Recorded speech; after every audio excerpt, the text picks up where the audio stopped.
지금까지 살아온 우리의 삶을 돌아본다면 많은 일들이 일어났습니다. 많은 역경도 있었습니다.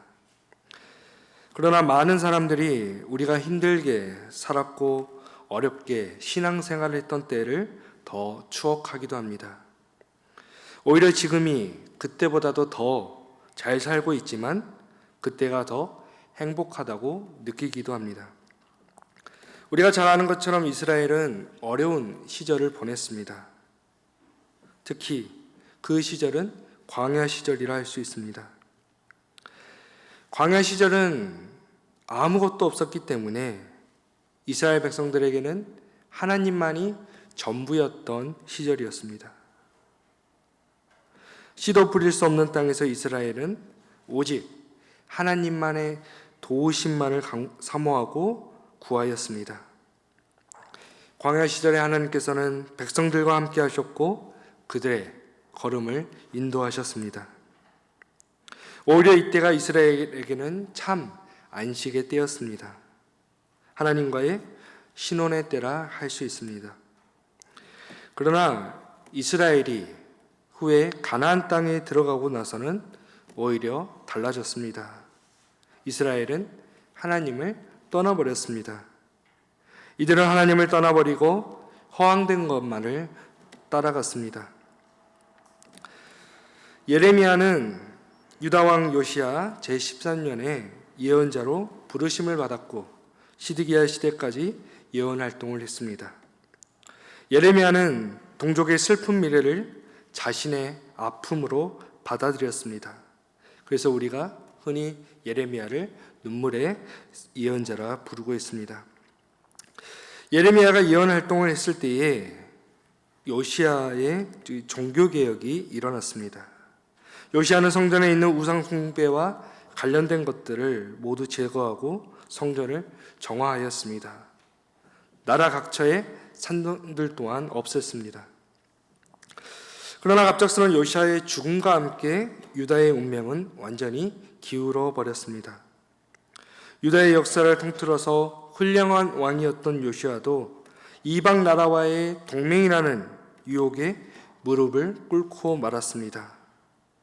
어리석은 판단을 한 요시야는 예레미야의 충고를 무시하고 애국 군대와 싸우러 나갔고 무기도 전투에서 그는 전사하고 말았습니다.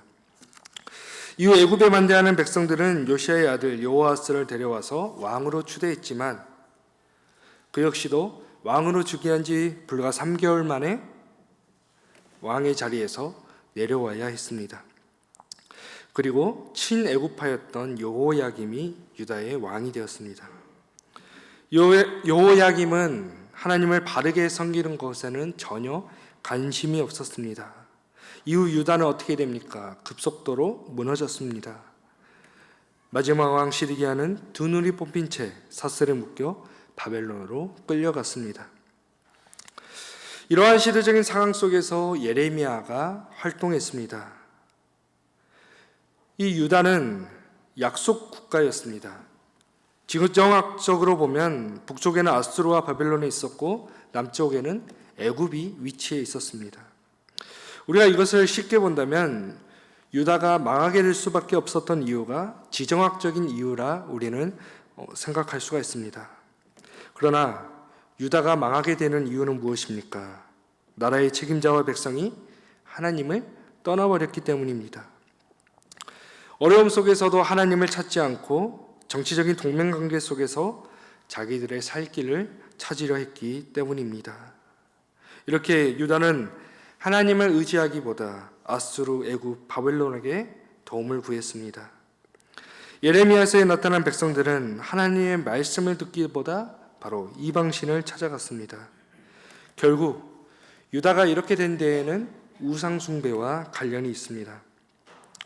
오늘 우리가 읽지는 않았지만 5절의 말씀을 보면 나 여호와가 이와 같이 말하노라 너희 조상들이 내게서 무슨 불의함을 보았기에 나를 멀리하고 가서 헛된 것을 따라 헛되이 행하였느냐라고 말하고 있습니다.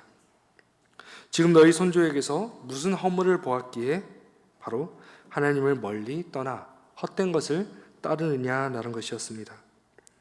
여기서의 중요한 것은 하나님께서는 이스라엘 백성들에게 전혀 아무런 잘못을 하지 않으셨다라는 사실입니다. 바로 백성들이 먼저 하나님을 떠나버렸다라는 것입니다. 우리 함께 6절의 말씀 세 번역으로 함께 읽어보겠습니다. 이집트 땅에서 우리를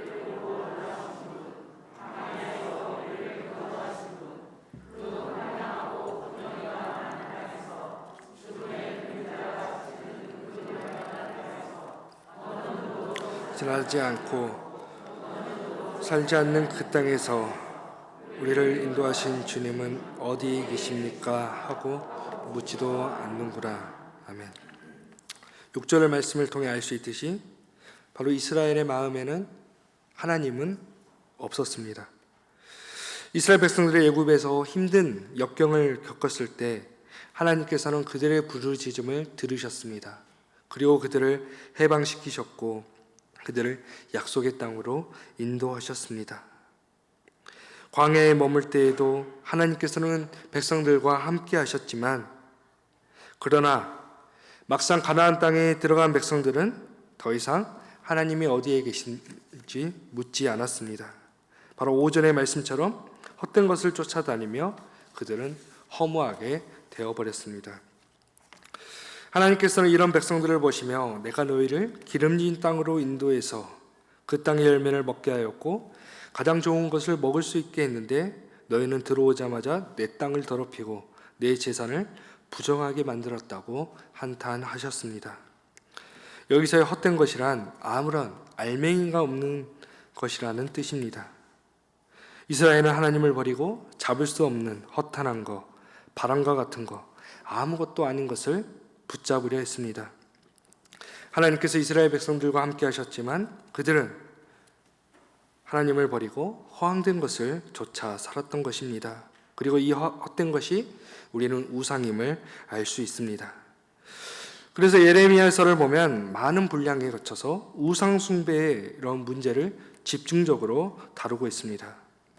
특히 이러한 우상은 오늘 본문 8절에 등장하는 바알입니다. 우리 함께 8절의 말씀 함께 읽어보겠습니다.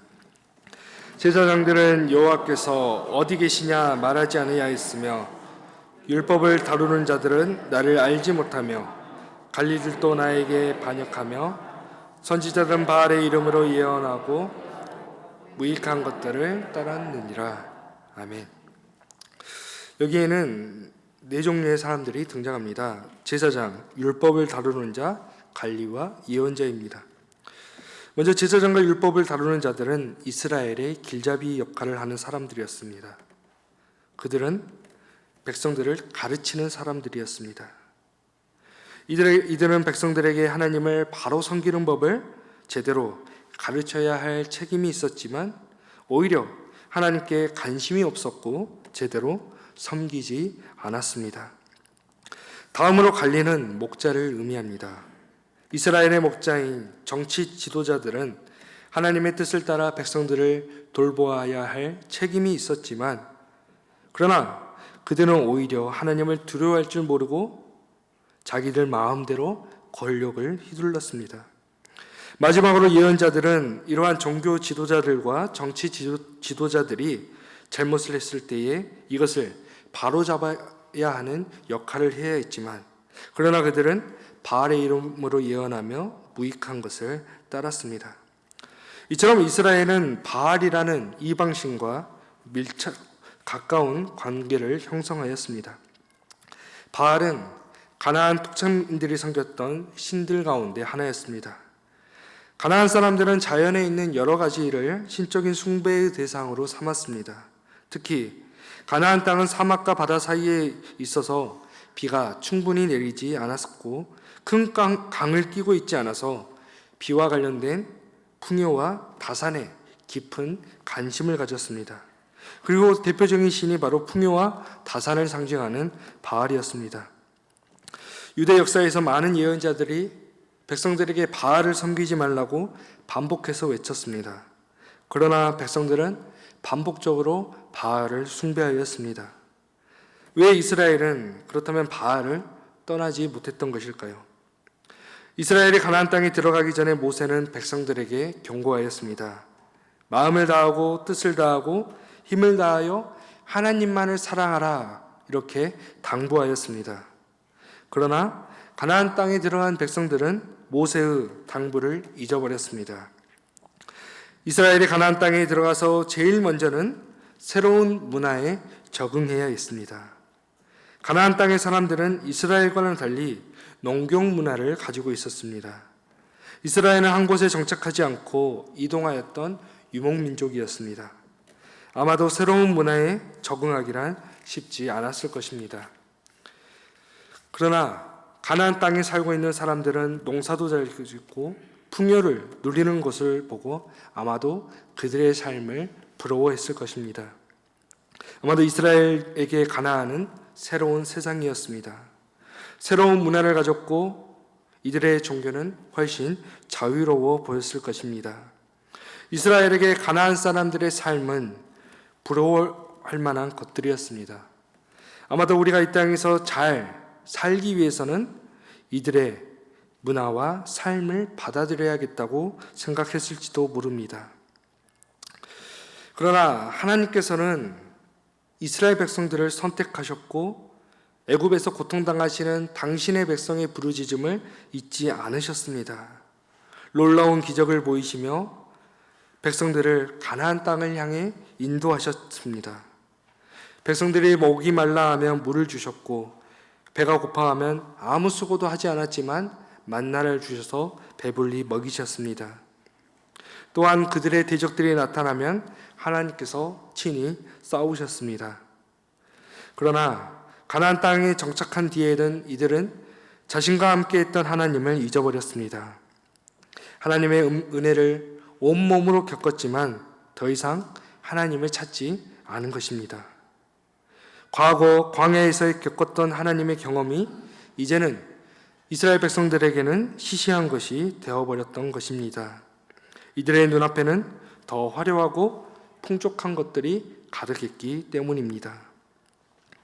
그들에게 더 이상 광야에서의 인도하심보다는 가나안 땅에서의 풍요의 삶이 더 관심이 갔습니다.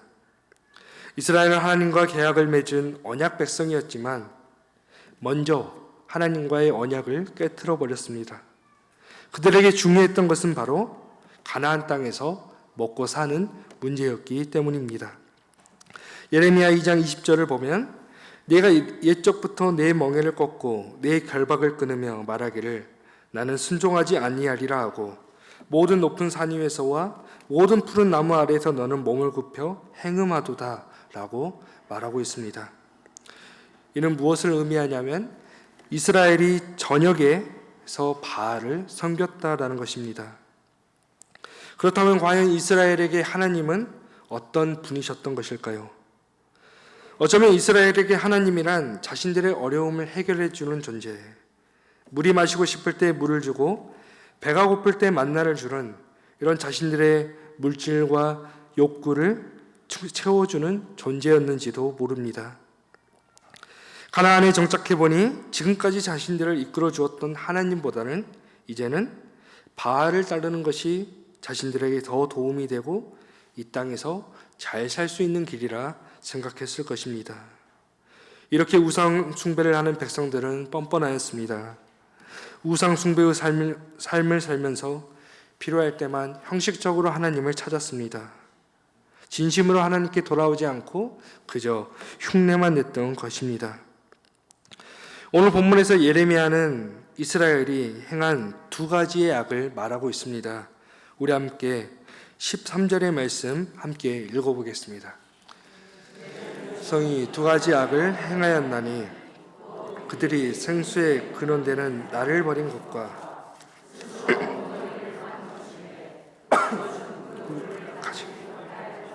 웅덩이들을 인해라. 아멘. 여기서의 생수는 살아있는 물, 흐르는 물입니다. 그러나 반면에 웅덩이는 고인 물, 썩은 물입니다. 본문에서는 이 두 상태가 서로 대조되고 있습니다. 하나님은 흐르는 물, 생수의 근원이 되십니다. 하나님께로 가면 우리가 생수를 마실 수 있고 목마르지 않고 생명을 얻을 수 있습니다. 옛 가나안 땅에서는 바위를 움푹하게 파서 물을 받아 쓰는 통으로 썼습니다. 그런데 통을 만들 때에 바위를 잘못 다듬게 되면 바닥이 터져버려서 물을 제대로 담을 수가 없었습니다. 어리석게도 이스라엘 백성은 생수의 근원이 되시는 하나님을 버리고 물도 제대로 담을 수 없는 터진 웅덩이를 만들어 거기에 물을 받고 있었습니다. 예레미야가 이런 행동을 가리켜서 헛된 것을 따라 헛되이 행하였느냐고 말하고 있습니다. 예레미야 당시에 이스라엘이 국가의 위기를 애국과 아수르와 같은 외부의 힘을 빌리고 그것을 의지한 모습과 이스라엘 전역에서 바알을 숭배하는 것이 예레미야의 눈에는 터진 웅덩이를 파는 것이었습니다. 이스라엘은 광야에서 시련을 받으면서도 약속의 땅에 대한 기대와 희망을 품고 살았습니다. 그러나 가나안 땅에 들어가서는 그 땅에서 누리는 풍요가 오히려 시험거리가 되었습니다. 그들은 풍성한 양식과 좋은 집, 수많은 가축과 기금속, 재물들을 가지게 되었습니다. 이 모든 것들이 다 하나님께서 백성들에게 주은 축복이었지만 이스라엘은 자신의 노력으로 얻은 것이라고 착각한 것입니다. 실제로는 하나님께서 그들 가운데 거하시며 거룩한 전쟁을 치러주시고 또한 선조들에게로부터 약속의 땅으로 약속하신 땅을 주신 그 축복을 누리고 있는 것이었지만 그들의 마음은 교만해져서 결국 하나님을 잊어버리게 된 것입니다. 하나님께서는 광야의 여정길에서 물이 나오지 않는 반석에서 물을 내셨지만 더 이상 유다는 반석에서 물을 구하지 않았습니다. 그저 풍요로운 곳에서 물을 구하려 하였습니다. 바로 하나님의 영광을 전혀 쓸데없는 것과 바꾸어 버린 것입니다. 오늘날 우리에게 역시도 먹고 사는 문제는 참으로 중요합니다. 애굽에서 노예 생활을 하던 당시에 이들에게 먹고 사는 문제는 중요하지가 않았습니다. 비록 신부는 노예였지만 그들은 배를 골치 않고 밥을 먹을 수 있었기 때문입니다. 이스라엘 백성들이 광야에서 생활할 때에 그들의 입에서 나왔던 불평은 늘 먹고 사는 문제에서 나왔습니다. 먹고 사는 문제가 닥쳤을 때에 애굽에서 고기 가마 곁에 앉아 있었던 때와 떡을 배불리 먹었던 때를 그들은 그리워하였습니다. 이와 같이 오늘날 일상에서 현대인들은 이 먹고 사는 문제로 바쁜 나날을 보내고 있습니다. 예수님께서는 광야에서 시험 받으실 때에 사람이 떡으로만 살 것이 아니요 하나님의 입으로 나오는 모든 말씀으로 살 것이라는 신명기의 말씀을 인용하셔서 사탄의 시험을 물리치셨습니다. 이 말씀을 통해 알 수 있듯이 오늘 우리의 본질적인 것은 먹고 사는 문제가 아니라 바로 하나님의 말씀을 따르는 것입니다. 먹고 사는 문제는 우리의 기본적인 욕구를 충족시켜 주는 것입니다. 그러나 오늘 우리 그리스도인들에게는 먹고 사는 문제보다도 더 중요한 것이 있습니다. 바로 생수의 근원이신 하나님을 의지하는 것입니다. 이처럼 이스라엘 백성들이 염려했던 것은 먹고 사는 문제였습니다. 그들에게 필요한 것은 단순하게 자신들의 먹을 것과 마실 것을 충족시켜 주는 것이었습니다. 바로 풍요로운 삶이었습니다. 유다의 백성들도 마찬가지였습니다. 바알 숭배는 철저하게 인본주의에 기초한 종교였습니다. 바알 숭배의 목표는 인간의 영광을 위한 것이었습니다. 그러나 우리 기독교 신앙의 목표는 우리 인간의 영광이 아니라 하나님의 영광입니다. 우리의 삶의 풍요와 물질을 구하는 것이 아니라 철저하게 하나님의 영광을 구하는 것입니다. 이 세상에서 떡으로만 살고 우리가 사는 땅에다가 보물을 쌓는 신앙이 아닙니다. 오늘 예레미야는 이러한 삶을 가리켜서 헛된 것이라 말하였습니다. 오늘 우리가 잘 먹고 잘 살고 우리가 풍요를 누리는 것만을 추구한다면 우리 역시도 유다의 백성들처럼 현대판 바알 숭배자일 것입니다. 오늘 우리는 이스라엘의 모습을 통해 하나님의 은혜를 잊어버리는 삶이 멸망으로 향하는 길임을 알 수 있습니다. 백성들의 이러한 모습을 보시고 하나님께서는 한탄하셨습니다. 오늘 우리는 바쁘게 먹고 사는 것에 걱정하며 살아왔습니다. 이러한 바쁜 삶 속에서 하나님의 뜻을 모른 척하며 살아왔습니다. 이러한 것들이 오늘 우리에게는 꼭 필요하고 우리의 삶을 유지해 줄 본질적인 것으로 생각하며 살아왔는지도 모릅니다. 그러나 예레미야는 말합니다. 이러한 것들이 헛된 것이라 말합니다. 지금도 우리는 여전히 스스로 웅덩이를 만들고 터진 웅덩이에 물을 담고 있는지도 모릅니다. 이스라엘은 하나님을 버리고 잡을 수 없는 허탄한 것, 아무것도 아닌 것을 따라갔습니다. 하나님보다도 눈에 보이는 것을 의지하였습니다. 지금 우리에게 필요한 것은 생수의 근원이 되시는 하나님만을 바라보는 것입니다. 풍성한 물을 찾아 떠도는 것이 아니라 반석에서도 물을 내어주시는 바로 주님께 향하는 것입니다. 오늘날에 우리가 살고 있는 시대는 믿음을 지키기 더 어려운 시대가 되었습니다. 이제는 물을 달라고 강구하지 않아도 되는 시대가 되었습니다. 그러나 우리는 하나님을 떠나 헛되고 무익한 것을 따랐던 이스라엘의 전철을 밟아서는 안 될 것입니다. 우리 눈앞에 풍성한 물을 찾아 떠도는 것이 아니라 전혀 물이 없는 반석에서도 물을 채워주시는 하나님 한 분만을 의지하시기 바랍니다. 결코 마르지 않는 생수의 근원이 되시는 하나님만을 의지하는 우리 정읍중앙교회 성도님들이 되시기를 주님의 이름으로 간절히 축원합니다. 이 시간 우리 함께 기도하겠습니다.